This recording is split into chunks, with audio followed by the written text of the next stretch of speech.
I love saying these words, y'all. I have some good news that is making Donald Trump spiral and Kristi Noem surrender. And it is coming to us thanks to the good people in Santa Clara, California, and Levi Stadium, home of the San Francisco 49ers. It is another bombshell and a series of bombshells coming from the Super Bowl. First, it was Bad Bunny performing, driving MAGA crazy. Next, it was Green Day opening up the biggest Sunday of the year. And now another Super Bowl bomb has been dropped on Donald Trump and Kristi Noem, because Kristi Noem has surrendered. She has given up. She has been forced to quit as ICE becomes more unpopular than Donald Trump could have imagined, and it is because public pressure. The Super Bowl has gotten Kristi Noem to quit. Donald Trump has been hit with another bombshell, and it all begins with one hero in Santa Clara, California, and it's Batman. I swear to God, it's Batman calling for ICE to be blocked from ripping people out of the Super Bowl. This is his message before we get into the result. What the fuck are we doing here? Seriously, you have had months to prepare for this upcoming event. I don't give a damn if this is outside of decorum. People are dying on our streets every single day in this country because we allow this federal government to walk all over you. Look me in the eye. Can any one of you go home to your children and tell them that you did everything you could to protect their classmates, to protect them? I don't think you can, with the exception of Park. Thank you. I am disgusted by each and every one of you, with the exception of Councilmember Park, that you have not done something more. You need to affirm that no city resources will go to ICE, that no cooperation will be given to them. Because as of right now, I stand in front of a council of cowards. And if you do not act, you're not just cowards, you are traitors.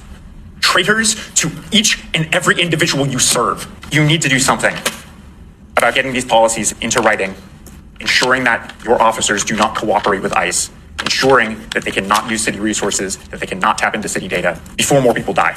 Yes, more people die. I don't think I need to go into how many people have been shot, how many people have been taken, how many children have been abducted and used as bait.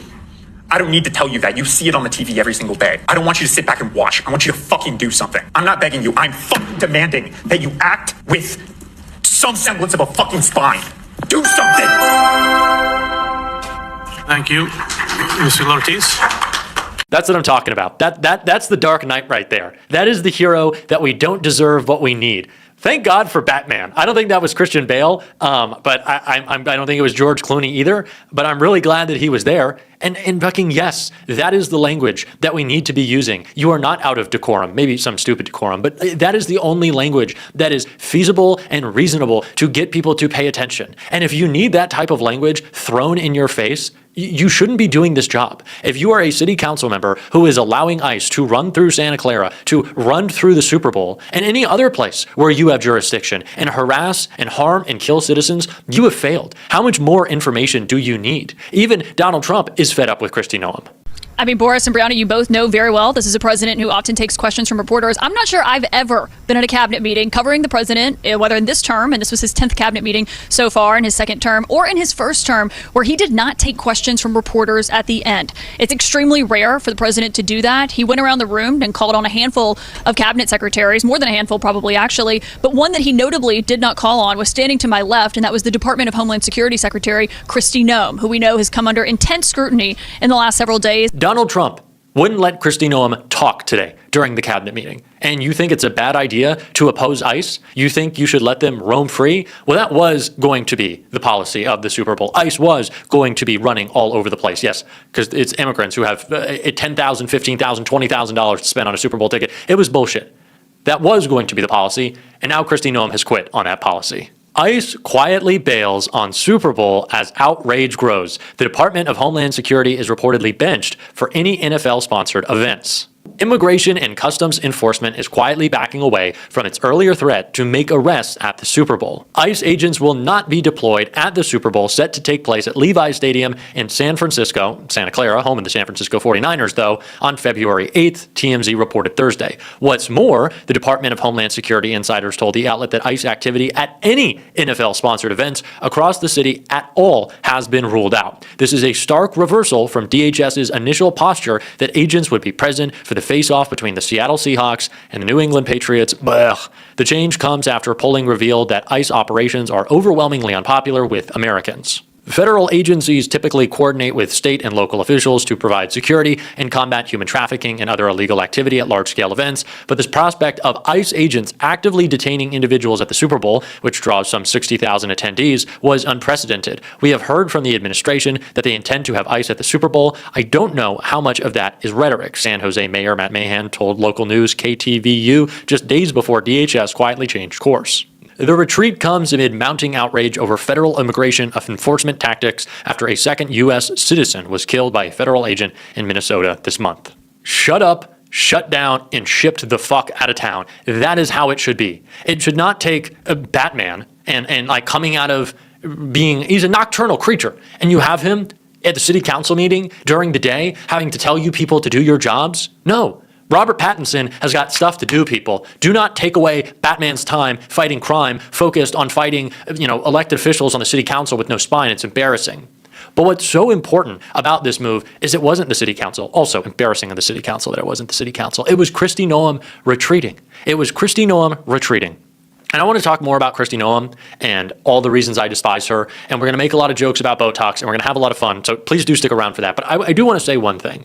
We have been kind of figuring out where the civil war within MAGA is going to go, whether it will be Stephen Miller removed, whether it will be Kristi Noem kicked to the curb, both of them potentially. Here's my take on this. Kristi Noem has to deal with the fact that she is on television all the time, and Donald Trump watches television. Donald Trump doesn't read, Donald Trump doesn't listen, Donald Trump watches television. And what he has seen on television is Kristi Noem looking like shit and sounding like shit. Now, there's been a lot written, and there's been a lot leaked, and there's been a lot on Twitter about what Stephen Miller posted, what J.D. Vance retweeted, but Donald Trump doesn't see that. He sees what's on television. And what I'm sure he wouldn't like is seeing ICE agents at the most popular television event of the year, drawing huge criticism and disdain from the 150 million plus people who would be watching it, and Kristi Noem having to get her Botox face on Fox and defend it, and then call everyone at the Super Bowl a domestic terrorist for cheering on Sam Darnold and like having a hot dog.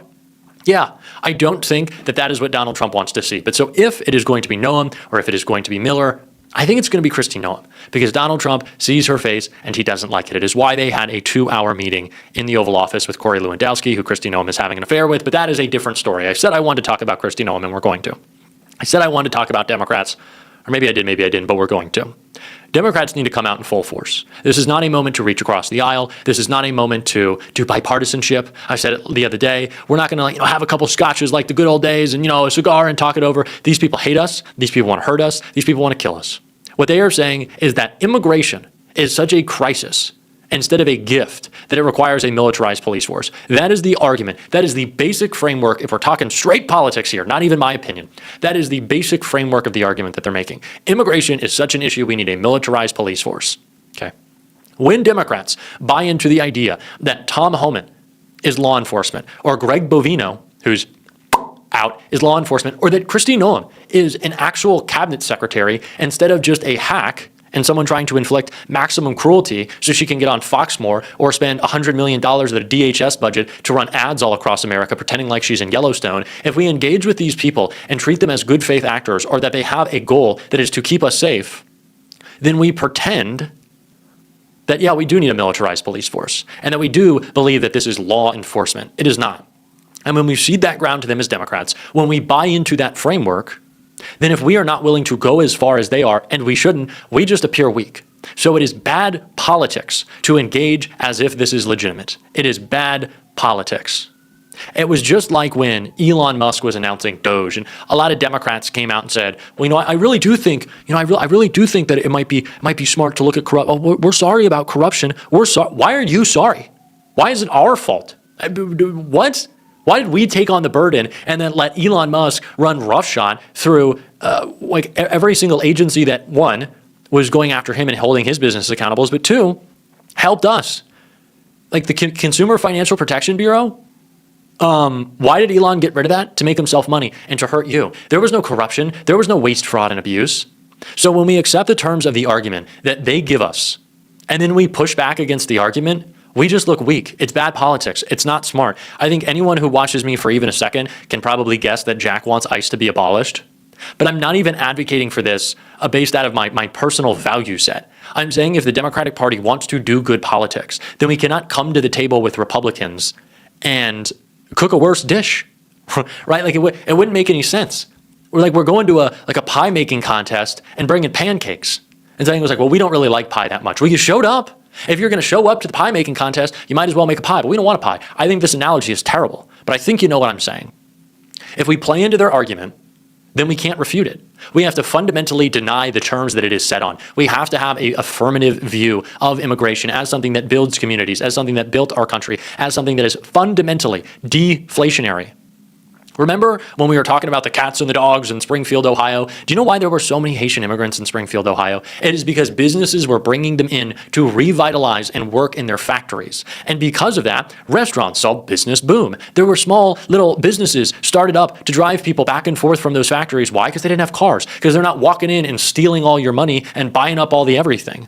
It's good for communities. It's good. And they commit crime at a disproportionately smaller rate. We don't even need to talk about crime, and we shouldn't, than the average American. Let's be real about that. It's ridiculous to have this argument on their terms. So do not engage with Kristi Noem. Do not treat her like she is a good faith actor. We have to stop doing that because we are winning. We can win the argument. We can kick them out of the Super Bowl. We can kick them out of the Olympics. And that's what we should do. And that is what we are going to talk about and advocate for on this show every single day. And if you want to support that, as always, you can hit that subscribe button, leave a like on this video. If you stuck around at the end, drop a blue heart in the comments. Keep on fighting, y'all. Don't let them silence you.